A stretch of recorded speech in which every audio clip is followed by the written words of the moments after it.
ராதா கிட்ட அஜய் சொல்றாரு, எனக்கு ராகினிய ரொம்ப பிடிச்சிருக்குமா. அஜய் சொல்றான் ராகினிய ரொம்ப பிடிச்சிருக்குன்னு. எனக்கு என்ன பண்றேன்னு தெரியலப்பா. அப்பா, இதுல நான் சொல்றதுல என்னம்மா இருக்கு? தன்னோட பையன் வாழ்க்கைய அவர் முடிவு பண்ணிக்கிறேன்னு சொல்றாரு. இதுல நான் என்னம்மா செய்ய முடியும்? அண்ணன், நான் உருப்படாதவன்னு சொல்லியிருக்கீங்க, ஆனா கல்யாணத்துக்கு மாத்திரம் நோன்னு சொல்லிடாதீங்கண்ணே. அன்பு சொல்றாரு, விஜய் மாத்திரம் அவனுக்கு பிடிச்ச பொண்ண கல்யாணம் பண்ணிக்கலாமா? நான் எல்லாருக்கிட்டையும் கெஞ்சிக்கிட்டு இருக்கணுமா என் மகன் கல்யாணத்துக்கு? அப்பா, அஜய் பசுபதியோட பொண்ண விரும்புறான், அவ்வளவுதானே. அன்பு சொல்றாரு, நானும் பசுபதியும் முடிவே பண்ணிட்டோம். அவர் நீ நெஞ்சில மிதிச்சல்ல, அத மறந்துட்டு அவர் கல்யாணத்துக்கு எஸ்ன்னு சொல்லியிருக்காருப்பா. யாரா ஃபர்ஸ்ட் ப்ரப்போஸ் பண்ணது? அண்ணே, நான் தானே. ப்ரப்போஸ் பண்ண பிறகு அவங்க அப்பா கிட்ட சொல்லிட்டா. அவங்க அப்பா தானே பேசினாங்க, நீ அந்த பொண்ணை கல்யாணம் பண்ணிக்கணும், அவ்வளவுதானே.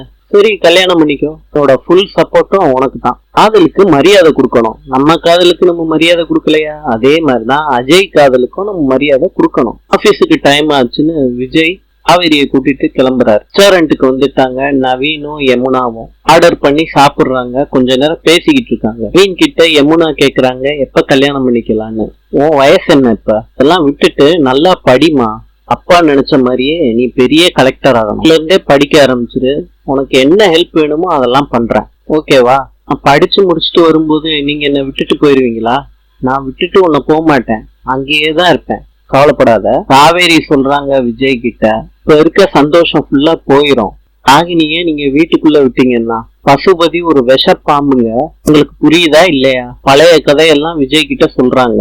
விஜய் சொல்றாரு, அஜய் ஒன்னும் நல்ல பையன் கிடையாது. இந்த மாதிரி ஒரு ஆளு கல்யாணம் பண்ணிக்கிட்டாதான் அவனும் திருந்துவான். யமுனாவை வீட்டுல விடுறதுக்கு பைக்ல நவீன் கூட்டிட்டு போறாரு. நாளை சந்திக்கலாம். இன்று நேபாளின் தலைநகரம் காட்மண்டு.